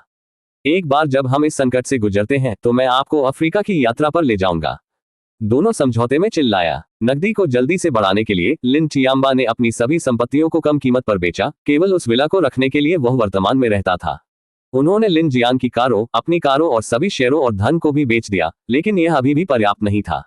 शेयरधारकों पानी में रक्त को सूंघते हुए लॉकडाउन कीमतों पर लिन तियानबा की संपत्ति खरीदने के लिए झपटा। फ्रीज के कारण उन्होंने केवल खरीद समझौते पर हस्ताक्षर किए, लेकिन लिन तियानबा ने बाद में सौदों पर पुनर्विचार की हिम्मत नहीं की। शाम तक वे अभी भी 300 मिलियन से कम थे, जो पूर्ण 100 मिलियन की याद आ रहे थे। लियू यूमेई ने अपने होठों का पीछा किया, लेकिन कुछ भी नहीं कहा। उसके पास बैकअप योजना थी। पिछले कुछ वर्षों में उन्होंने लिन जियान द्वारा आयोजित एक कार्ड में सटीक रूप से संग्रहित होने के लिए गुप्त रूप से 50 मिलियन की एक बड़ी राशि को बचाया था। लिन परिवार को नकद परिसंपत्तियों को बेचने से पहले उठा सकता है कि उस राशि के आसपास भी था। जैसे ही वे अपने विट्स के अंत में थे, एक अप्रत्याशित व्यक्ति दिखाया गया। भाई दाव, राजधानी में शीर्ष भूमिगत व्यक्ति, जिनकी संपत्ति उन गतिविधियों पर बनाई गई थी जो व्यावहारिक रूप से आपराधिक संहिता में लिखी गई थी। लिन तियानबा परेशान था, लेकिन उसे अपमानित करने की हिम्मत नहीं हुई। आखिरकार उन्होंने भाई दाव की प्रतिष्ठा के बारे में सुना था। लियू यूमेई और लिन जियान को भाई दाव नहीं पता था, लेकिन लिन तियानबा के सम्मानजनक रवैये को देखते हुए उन्होंने उन्हें विनम्रता से बधाई दी। भाई दाव ने कहा, श्री लिन, मैं झाड़ी के आसपास नहीं हराऊंगा। मुझे लगता है कि आपको पैसे की जरूरत है। मैं इसे प्रदान करने के लिए यहाँ हूँ। लिन तियानबा को डर गया था, फिर उसका चेहरा आशा के साथ जलाया गया। वह जानता था कि भाई दाव का मुख्य व्यवसाय धन उधार दे रहा था। अपनी हाल की संपत्ति की बिक्री को देखते हुए यह कोई रहस्य नहीं था कि वह परेशानी में था। तो भाई दाव यहाँ पैसे उधार देने के लिए यहाँ था। उसे बस इतना करना था कि कुछ ब्याज का भुगतान किया गया था। जब तक कंपनी के धन अपरिवर्तित थे और संचालन शुरू हो गए थे, यहाँ तक कि एक उच्च ब्याज दर भी एक समस्या नहीं होगी। ये सोचकर लिन तियानबा का चेहरा उज्जवल हो गया और यहाँ तक कि लियू यूमेई और लिन जियान उत्साहित दिखते थे। लिन टियाम्बा ने कहा, मैं देखता हूँ। भाई दाओ, आप वास्तव में एक लाइफ सेवर हैं। मुझे एक महत्वपूर्ण राशि की आवश्यकता है। मुझे आश्चर्य है कि क्या आप मदद कर सकते हैं। भाई दाओ ने पूछा, कितना? लिन टियाम्बा ने एक उंगली आयोजित की। भाई दाओ क्षणिक आश्चर्यचकित थे, खुद को सोचते थे कि सटीक लिन की भविष्यवाणी कितनी सटीक थी। 100 मिलियन, आसान, हम अभी समझौते पर हस्ताक्षर कर सकते हैं। लिन टियाम्बा को अचंभित किया गया था। उन्होंने अंडरवर्ल्ड के एक व्यक्ति को ऐसे संसाधन होने की उम्मीद नहीं की थी। धन्यवाद भाई दाओ, मैं आपको जल्द से जल्द चुकाना होगा। अध्याय 38। लिन टियाम्बा बेवकूफ नहीं था। वह इस तरह के लोगों के साथ भी शामिल होने से बेहतर जानता था। भाई दाओ चकित, लेकिन फिर उसकी अभिव्यक्ति अचानक ठंड हो गई। बॉस लिन, आपके पास 1 महीना है। आप 30% ब्याज का भुगतान करेंगे और यह विला संपार्श्विक के रूप में कार्य करेगा। यदि आपके पास कोई आपत्ति है तो आप अब मना कर सकते हैं। लिन टियाम्बा कठोर, उन्हें स्वीकार करना पड़ा। वह थोड़ा डर गया था। ब्याज दर हास्यास्पद रूप से उच्च थी। लियू यूमेई और लिन जियान भी असहज दिखते थे। उनके भौंक इस तरह के हितों के उल्लेख पर फेंक दिए जाते हैं। लिन टियाम्बा ने अपने दांतों को पकड़ लिया और कहा, ठीक है, भाई डियो के साथ दोस्त बनाने का एक तरीका माने। अनौपचारिक आयो पर हस्ताक्षर करने के बाद भाई दाओ ने इसे दूर कर दिया और एक मुस्कान के साथ लिन टियाम्बा को देखा। बॉस लिन, मैं चुकाने में विफल होने के परिणामों पर विस्तार नहीं करूंगा। मैं वर्षों से राजधानी में रहा हूं और मैं कभी भी ऋण इकट्ठा करने में असफल रहा हूं। आप नहीं चाहते कि आपकी पत्नी एक मनोरंजन क्लब में विदेशी भाषाओं को पढ़ाना चाहे, क्या आप? इन शब्दों में लियू यूमेई और लिन जियान ने स्पष्ट रूप से हिलाकर कहा, उनके दिल में फोरबोर्डिंग की भावना। लियू येमे लिन टियाम्बा की आस्तीन पर टगड़ गया और उसने पसीने को अपने माथे से मिटा दिया। सिर, चिंता मत करो, चिंता मत करो। मैं 1 महीने के भीतर प्रिंसिपल और ब्याज चुकाना होगा। वह सब ठीक से जानता था कि अगर वह चुकाने में विफल रहा तो क्या होगा। भाई दाओ के प्रभाव के साथ लियू यूमेई वास्तव में एक मनोरंजन क्लब या बत्तर में विदेशी भाषाओं को पढ़कर समाप्त कर सकता है। वह खुद को कुछ सामान में खींच लिया जा सकता है। भाई दाओ ने लिन पारिवारिक विला को छोड़ दिया, संतुष्ट, और लिन परिवार ने एक सामूहिक श्वास को राहत दी क्योंकि वे सोफे पर बैठे थे। यह सब छोटा ब्राट लिन की गलती है। उसने मुझे एक अतिरिक्त 30 मिलियन खर्च किया है। एक दिन मैं उसे इसके लिए भुगतान कर दूंगा। लियू येमे फहराया। वास्तव में नुकसान 330 मिलियन है और कम कीमत पर बेची गई चीजों के साथ ये 400 मिलियन तक पहुंच सकता है। 400 मिलियन। अपने सभी वर्षों में लिन परिवार के साथ उसने कभी भी इतनी धनराशि नहीं देखी थी और अब यह उस छोटे से ब्राट में जाने वाला था। लिन जियान रोने लगा। पिताजी, यहाँ तक कि अगर बड़े भाई ने तुम्हें उसे सारा पैसा देने के लिए मजबूर किया तो मैं उसे दोष नहीं दूंगा। आखिरकार वह मेरा एकमात्र भाई है। लियू यूमेई ने चिंतित किया, मुझे उम्मीद है कि पैसा पाने के बाद छोटी राह हमारी इंद्रियों में आएगी। आखिरकार इस दुनिया में कुछ भी पिता और पुत्र के बीच बंधन से अधिक महत्वपूर्ण नहीं है। अगर वह घुटने टेकता है और माफी मांगता है और पैसा देता है तो आपको उसे माफ कर देना चाहिए, प्रिय। लिन टियाम्बा का क्रोध बढ़ गया। आप दो बहुत दयालु हैं। आप उसे परिवार की तरह मानते हैं, लेकिन वह आपको वैसे ही नहीं देखता है। यहाँ तक कि अगर वह घुटने टेकता है और क्षमा चाहता है और अपना हिस्सा देता है तो मैं उसे फिर भी एक अच्छी पीठ दे दूंगा, इससे पहले कि मैं उसे फिर से मेरे पुत्र बनने दूं। लियू यूमेई ने चिंतित रूप से कहा, प्रिय, हमें 1 महीने के भीतर ऋण चुकाना होगा, अन्यथा मुझे डर है कि भाई दाओ हमारे परिवार के लिए कुछ भयानक हो सकता है। लिन टियाम्बा ने उत्तर दिया, चिंता मत करो, मुझे पता है कि मैं क्या कर रहा हूँ। वह कृतज्ञपूर्ण ब्राट में जितना अधिक उसने बात की वह उस झुकाव बन गया जैसे कि वह अपनी निराशा को न करने पर वह विस्फोट करेगा। विचार के एक पल के बाद वह हाउसकीपर में बदल गया। दादी वांग, लिन के सभी भागों को फेंक दे। मैं इस घर में उससे संबंधित कुछ भी नहीं देखना चाहता। दादी वांग ने चिल्लाया। महोदय, जब युवा मास्टर पिछली बार वापस आए तो उसने पहले ही उसके साथ सब कुछ लिया। कुछ भी नहीं बचा है, यहाँ तक कि दरवाजे से साइकिल भी नहीं, उसने इसे तोड़ दिया। लिन टियाम्बा को डर गया था। उसने केवल एक सूटकेस लिया। वह कितना दूर ले जा सकता था? जब दादी वांग ने जवाब नहीं दिया तो लिन टियाम्बा गुस्से में खड़ा हुआ। ठीक है, मैं इसे खुद करूंगा। इसके साथ वह लिन रन के कमरे की ओर मुड़ गया। लियू यूमेई और लिन जियान ने नजर का आदान प्रदान किया, लेकिन उसे रोकने में बहुत देर हो चुकी थी। लिन टियाम्बा ने लिन रन के कमरे और जमने के लिए दरवाजा खोल दिया। यह एक भंडारण कक्ष क्यों है? दादी वांग ने उसे देखा, परेशान। महोदय, ये हमेशा एक भंडारण कक्ष रहा है। युवा मास्टर यहाँ 10 वर्षों तक रहता है। दादी वांग समझ में नहीं आया। विला में बहुत सारे कमरे थे, तो युवा मास्टर को भंडारण कक्ष में क्यों पहुंचाया गया था? वह ये भी नहीं समझा कि क्यों लिन परिवार उनके धन के बावजूद हमेशा युवा मास्टर का इतना खराब इलाज किया था। वह सिर्फ हाउसकीपर थी, लेकिन युवा मास्टर पर कई कार्यों को धक्का दिया गया था। क्या लिन वास्तव में लिन टियाम्बा के जैविक बेटा चला गया था? लियू यूमेई ने उसके पीछे पकड़ा। प्रिय, क्या तुमने नहीं कहा था कि आप बुरी आदतों को विकसित करने से बचने के लिए एक साधारण जीवन जीने के लिए थोड़ा सा भागना चाहते थे? यही कारण है कि मेरे पास ये कमरा उसके लिए तैयार था। वह कमरे के अंदर और जम गई। कमरा 5 वर्ग मीटर से कम था। एक बिस्तर और एक साधारण अलमारी के अलावा कुछ भी नहीं था। कोई खिड़कियां नहीं थी मुश्किल से खड़े होने के लिए। प्रिय, यह मेरी गलती है। मैंने नहीं देखा कि कमरे में कोई खिड़कियां नहीं थी। लिन तियानबा ने अपने माथे को रगड़ दिया। इसे भूल जाओ, वह एक लड़का है, इससे कोई फर्क नहीं पड़ता। वह अंदर कदम रखा। लिन भाग के कुछ खोजने का इरादा रखता है, लेकिन कुछ भी नहीं था। अलमारी खाली थी और इसलिए बिस्तर के नीचे था। दादी वांग जब लिन रान ने अपनी चीजों को लेने के लिए वापस आ गए। दादी वांग ने जवाब दिया, महोदय, मैंने आपको पहले ही बताया था। जब वह आखिरी बार वापस आए तो युवा मास्टर ने सब कुछ लिया। उसके पास कुछ भी नहीं था जो कई बार मरम्मत की गई थी। 2 हाई स्कूल वर्दी और मैंने उन्हें एक बार दिया था। लिन तियानबा शब्दों के लिए एक नुकसान में था। यह अचानक उस पर आया कि लिन भागने के लिए कपड़े खरीदने के लिए कभी ज्यादा पैसा नहीं था। अपराध के एक पांग ने अपने दिल को मारा। उन्होंने महसूस किया कि उन्होंने वर्षों से अपने बेटे पर ज्यादा ध्यान नहीं दिया था। अगर लिन रान ने अपना हिस्सा छोड़ दिया और माफी मांगी तो शायद वह उसे माफ कर सकता था। लड़का शायद सिर्फ एक विद्रोही चरण के माध्यम से जा रहा था। लिन जियान ने दादी वांग में देखा, सोच रहा था कि उसने बहुत ज्यादा बात की थी। लियू ये में जल्दी से जोड़ा, प्रिय, मैं कपड़े के लिए थोड़ा भागने की खरीदारी करने की पेशकश करता था, लेकिन उसने हमेशा कहा कि वह कुछ भी नहीं चाहता था। दादी वांग को दोषी मत मानो। दादी वांग, आप किस बारे में बात कर रहे हैं? इस बहाने के साथ लिन तियानबा अपने उच्च घोड़े से नीचे उतर गई। अगर वह कुछ भी नहीं चाहता था तो ये हमारी गलती नहीं है। जब हम कल मिलेंगे तो मैं उससे बात करूंगा। लियू यूमेई और लिन जियान ने एक और नजर का आदान प्रदान किया लेकिन कुछ भी नहीं कहा। लिन तियानबा ने जुकाई से संपर्क किया और कहा कि वह लिन से मिलना चाहता था और उसे अपना हिस्सा देता था। जब लिन रान ने संदेश प्राप्त किया तो एक स्ली मुस्कान उसके चेहरे पर फैल गई। सब कुछ योजना के अनुसार जा रहा था। लिन तियानबा, क्या आपको लगता है कि यह खत्म हो गया था? एक बार जब आप पैसे सौंपते हैं तो आपका दुष्स्वप्न वास्तव में शुरू हो जाएगा। आप किस बारे में मुस्कुरा रहे हैं? भाग गया। लिन रान के बगल में झूठ बोलने वाले लुओ याओ ने पूछा। लिन ने अपनी बाहों में एक हाथ से अपनी बाहों में सौंदर्य आयोजित की और उसे एक अंगूर को खिलाने के लिए इस्तेमाल किया। लुओ याओ ने अपना मुंह खोला और इसे नीचे चूम किया। मैं मुस्कुरा रहा हूं क्योंकि जब आप खाते हैं तो आप बहुत प्यारे लगते हैं। लुओ याओ ने विचारपूर्वक चबाया। यह आयातित लोगों के रूप में उतना अच्छा नहीं है। इस तरह के एक छोटे से अनुरोध का वह उसे शामिल करेगा। लुओ याओ लिन भागने के लिए तेजी से चिपक गया था। जब भी उसने उसे देखा वह मदद नहीं कर सका लेकिन खुद को संलग्न कर सके। लिन भागने ने भी उसकी गड़बड़ी का आनंद लिया। उसे अपनी यानदार पत्नी की अच्छी देखभाल करनी थी। भाग गया। कल एक व्यापारिक यात्रा है। जब मैं चला गया तो अच्छा हो। अध्याय 39। लिन रैन दुखी लग रहा था। आप एक व्यापार यात्रा पर जा रहे हैं। आप कब वापस आएंगे? कल के बाद का दिन। लिन रैन ने असहाय रूप से चिल्लाया। लुओ याओ ने कहा, कल रात नीलामी है।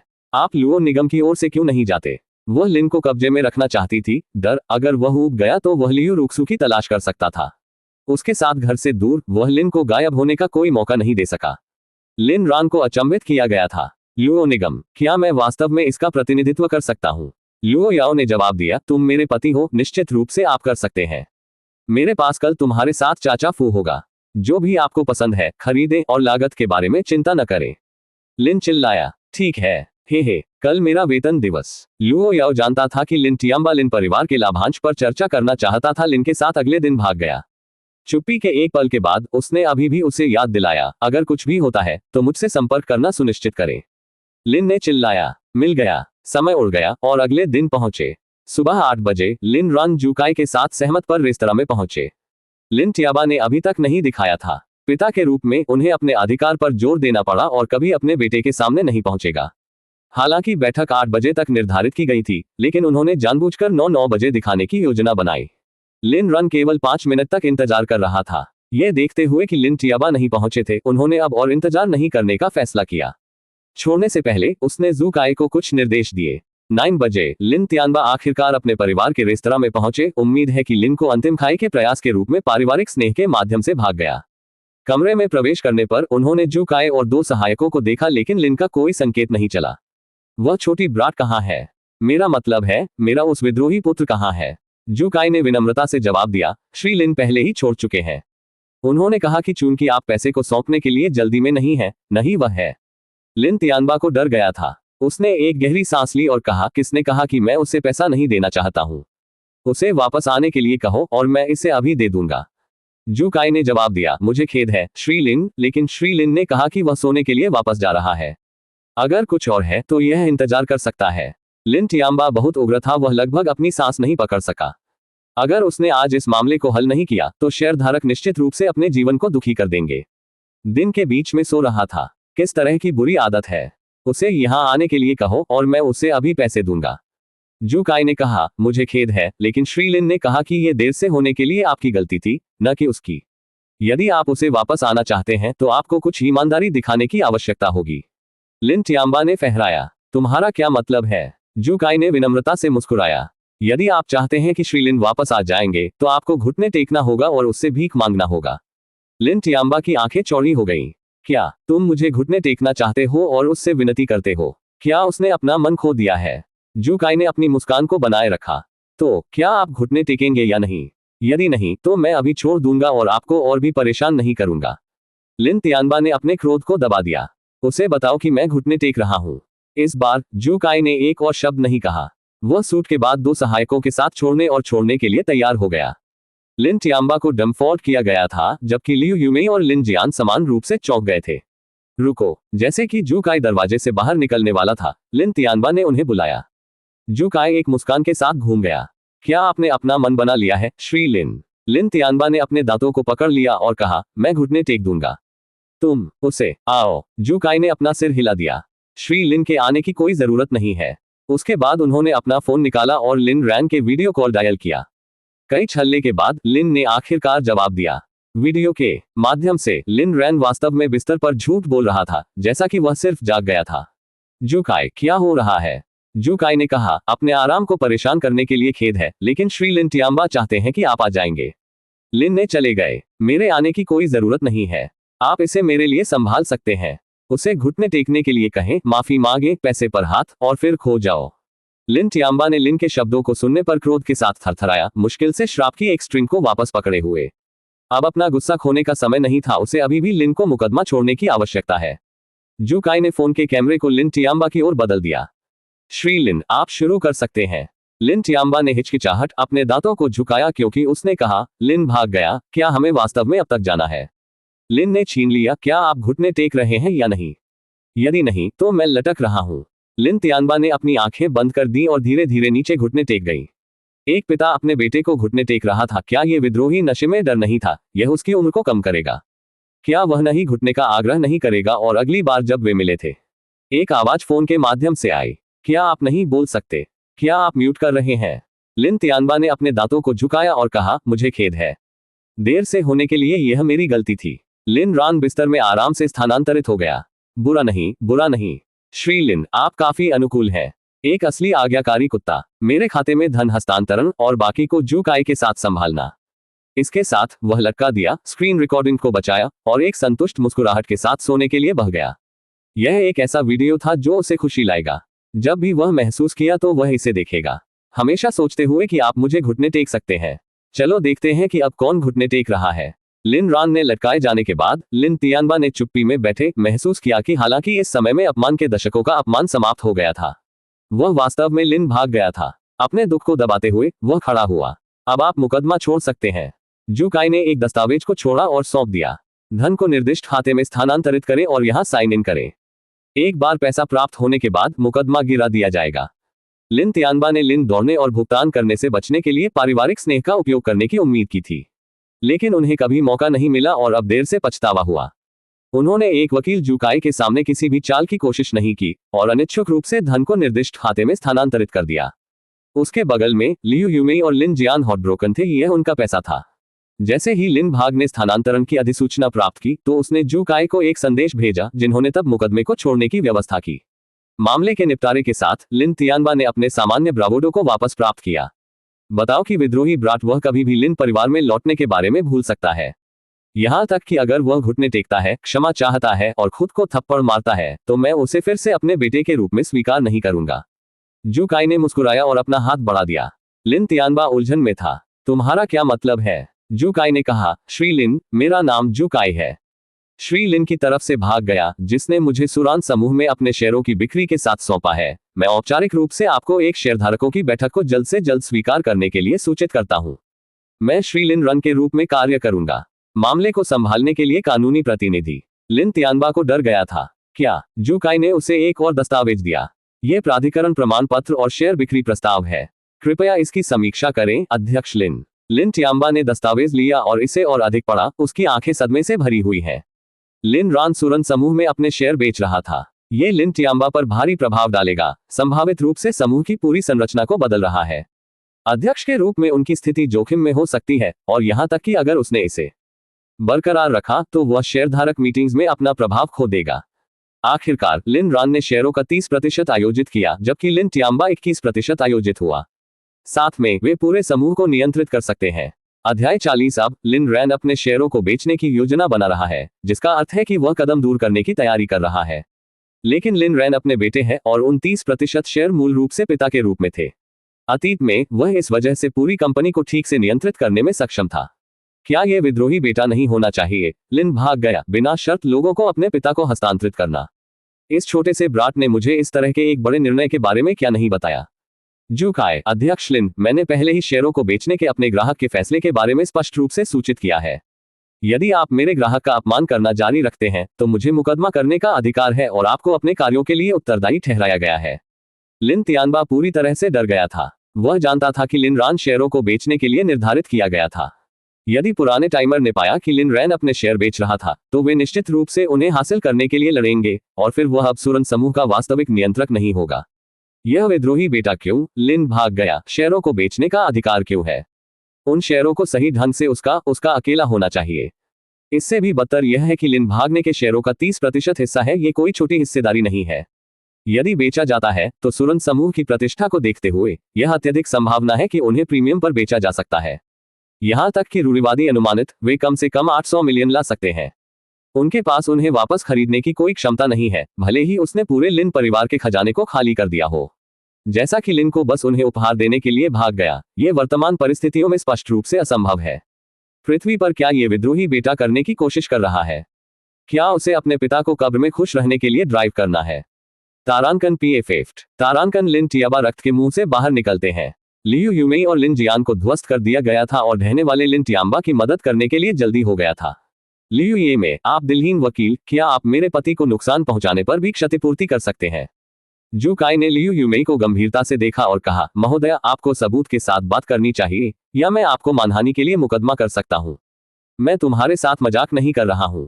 लियू यूमेई भी डर गया था। वह कानून के बारे में ज्यादा नहीं जानती थी, लेकिन वह जू काई की क्षमताओं से अवगत थी। आखिरकार यह जू काई था जिसने लिन भागने में 300 मिलियन मामले को संभालने में मदद की थी। उसके बिना लिन भाग गया, वह कुछ भी नहीं, कभी भी ऐसी उपलब्धि हासिल करने में सक्षम नहीं होगा। हाथों से कांपने के साथ उसने 120 डायल किया और जल्द ही लिन टियाम्बा को एम्बुलेंस द्वारा हटा दिया गया। जू काई ने लिन रन की स्थिति की सूचना दी, जो स्वाभाविक रूप से खुश होने का एक और कारण था। उन्होंने अगले चरणों में जू काई को निर्देश दिया और फिर शाम की नीलामी में भाग लेने के लिए तैयार किया। अपने हाथों में 300 मिलियन के साथ उसका अपना पैसा, वह इसे खर्च कर सकता था, हालांकि वह चाहता था कि वह चाहता था। यह भावना वास्तव में उत्साहजनक थी। रात, क्योटो के बाहरी इलाके में एक पहाड़ी घाटी में स्थित लुओ परिवार ओल्ड हवेली। यह विशेष रूप से बड़ा नहीं था, लेकिन यह पहाड़ों के खिलाफ घोंसले दक्षिण का सामना कर रहा था। हवेली के माध्यम से कई छोटी धाराएं इसे उत्कृष्ट फेंग शुई वास्तव में पहाड़ों से समर्थित और पानी से घिरा हुआ स्थान बनाती है। शताब्दियों के मौसम के बाद ओल्ड हवेली को लगातार नवीनीकृत किया गया था और अभी भी इस दिन अपने प्राचीन आकर्षण को बरकरार रखा गया था।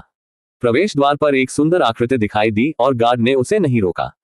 आंगन में चलना, यह पूरी तरह से शांत था। यह आंकड़ा तब भी नहीं था और अंदरूनी आवक थोड़ा सिर उठाता था। ये लुओ याओ के अलावा कोई नहीं था, जो माना जाता था कि एक व्यापार यात्रा पर। उस शाम को कंपनी छोड़ने के बाद वह इस जगह पर अकेली थी, एक यात्रा जिसने कार से 2 घंटे तक पहुंचने के लिए जहां वह एक बार जीवित थी। उसे नहीं पता था कि आज रात यहां चीजों को सुझाने में कितना समय लगेगा, नहीं वह जानती थी कि क्या वह बाद में रक्तपात से पागल हो जाएगी। यही कारण है कि उसने लिन से झूठ बोला था और कहा था कि वह एक व्यापार यात्रा पर थी।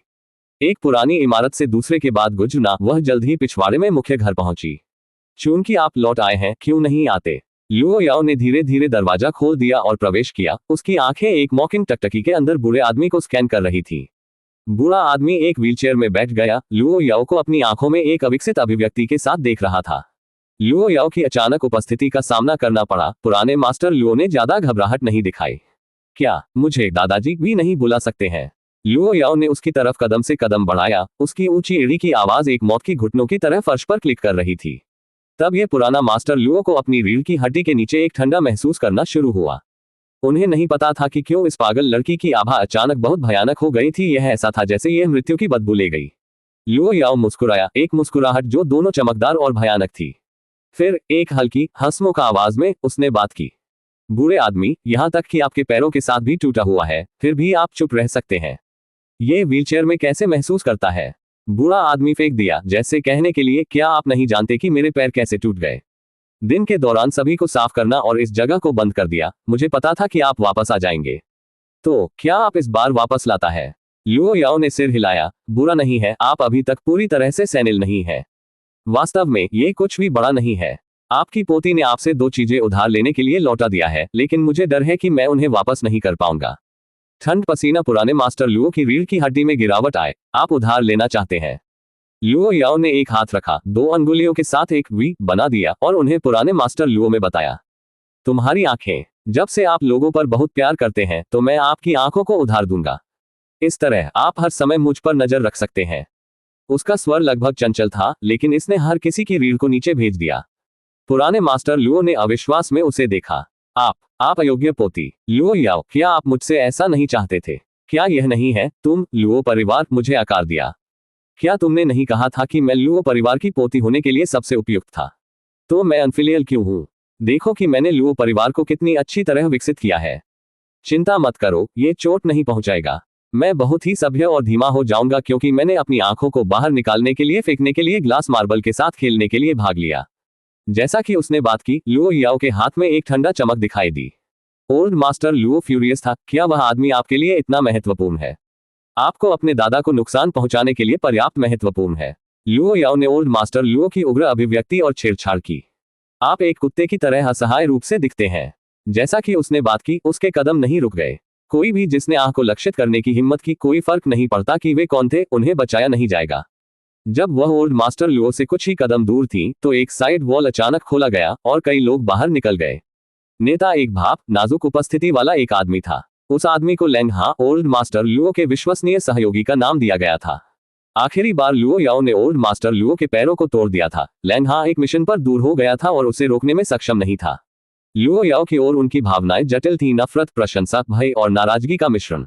बेशक भी एक मजबूत इच्छा थी। वह लुओ याओ को अपनी महिला बनना चाहता था। लुओ याओ जैसी महिला को अंतिम उपलब्धि होगी। जिस तरह से उसने लुओ याओ को देखा, वह आक्रामकता से भरा था, प्यार से रहित, पूरी तरह से अधिकार से प्रेरित था। विशेष रूप से हाल के वर्षों में इस इच्छा ने लगातार अपने विचारों का उपभोग किया था। वह पागल हो रहा था, लुओ याओ को दूर लॉक करना और उसे तबाह कर देना चाहता था, यहां तक कि उसे भी भस्म कर रहा था।